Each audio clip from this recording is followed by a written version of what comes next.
ఏమండి, ఈ చీర చూడండి ఎంత బాగుందో. మీ ఫ్రెండ్ కూతురు పెళ్ళికి చాలా బాగుంటుంది కదా, ఇది కొనుక్కుందామా? ఇంతలా మాట్లాడుతుంటే అటెటో చూస్తారేంటండి అని ఓ మోస్తరుగా అరుస్తోంది కాత్యాయని నీలకంఠం మీద. నీలకంఠం దృష్టి మాత్రం అక్కడే ఉన్న ఆసుపత్రి ముందు కాలు విరిగిన బిడ్డను ముందర పెట్టుకొని డబ్బు సాయం కోసం ఎదురు చూస్తున్న మధ్యవయస్కురాలి మీద ఉంది. గజేంద్ర మోషంలో విష్ణుమూర్తిలా కాత్యాయని మాటలు వినిపించుకోకుండా వెళ్ళిపోయి తను చేయగలిగిన సాయం చేసి వచ్చాడు.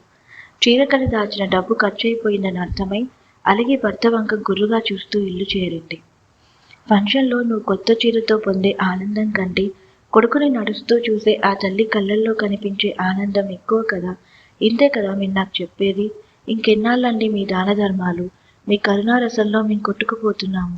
మీ భార్యగా కంటే ఏ అభాగ్యురాలిగానో ఉంటే నా బ్రతుకుకి మీ నుండి కాస్తన్నా గౌరవం దక్కుండేది. అసలు ఆవిడ కొడుకుకి నిజంగానే ఇబ్బంది ఉందో లేదో కూడా తెలియదు. ఆ పాత్ర దానం కూడా చెడ్డదే. మనకంటూ ఏమీ మిగిల్చకుండా మీరు ఇలా సమాజ సేవలో పడితే రేపనేది ఎలా గడుస్తుందో ఒక్కసారన్నా ఆలోచించారా?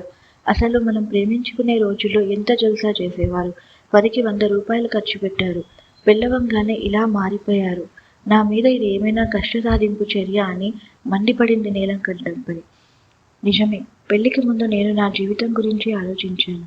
నీ ప్రేమే లోకంగా బ్రతికాను. కానీ ఆ ప్రేమే నాకు ఈ సమాజానికి ఏం చేయాలో నేర్పింది. మన పెళ్ళయ్యాక తిరుపతికి మనం బయలుదేరినప్పుడు మనం వెళ్తున్న కారుకి యాక్సిడెంట్ అయింది అని అంటుండగా, అవును, తర్వాత హాస్పిటల్లో చేర్పించారెవరో. 2 రోజుల్లో కోలుకున్నాం కదా, అందుకని మీరిప్పుడు రుణం తీర్చుకుంటున్నారా అంది. నీకు అంతవరకే గుర్తుంది.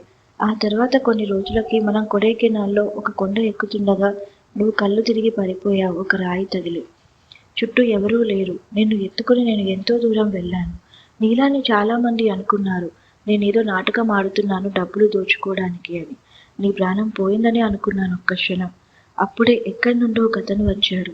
నిన్ను చూస్తూనే దారిలో వెళ్ళే కారు నాపి హాస్పిటల్కి తీసుకెళ్లాడు. అప్పుడు జరిగిన యాక్సిడెంట్ వల్ల నీ శరీరం నీరసించిపోయిందని, చిన్న దెబ్బని కూడా తట్టుకోలేదని చెప్పారు డాక్టర్. ఆ సమయానికి తీసుకురాకపోయింటే నువ్వు నాకు దక్కేదానివి కాదన్నారు. నా ప్రాణమైన నీ గురించి ఆ మాటే తట్టుకోలేకపోయాను. ఎంతో సున్నిత మనస్కురాలివైన నీకు నీ ఆరోగ్యం విషయం చెప్పి నీలోని ఆత్మవిశ్వాసాన్ని తొలగించదలుచుకోలేదు. అందుకే నీకు తెలియకుండా నేను కంటికి రెప్పలా కాపాడుకుంటూ వస్తున్నాను. అప్పుడు వైద్యంకి అవసరమైన డబ్బు కూడా ఇంకెవరో సమకూర్చారు. ఇప్పుడు చెప్పు, జీవితంలో మనం ఒక్కళ్ళమే ముందుకు వెళ్తే సరిపోతుందా?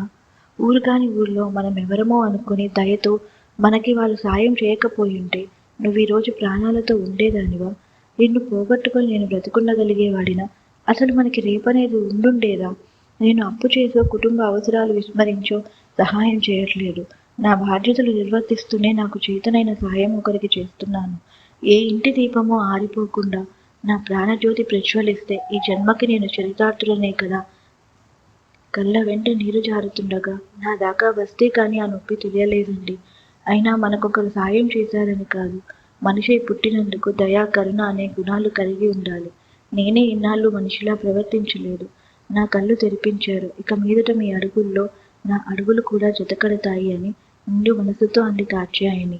ఆనాటి నుండి వారిరువురు తమ శక్తి మేర అవసరాల్లో ఉన్న వారిని ఆదుకుంటూ ఆదర్శ దంపతులుగా నిలిచిపోయారు.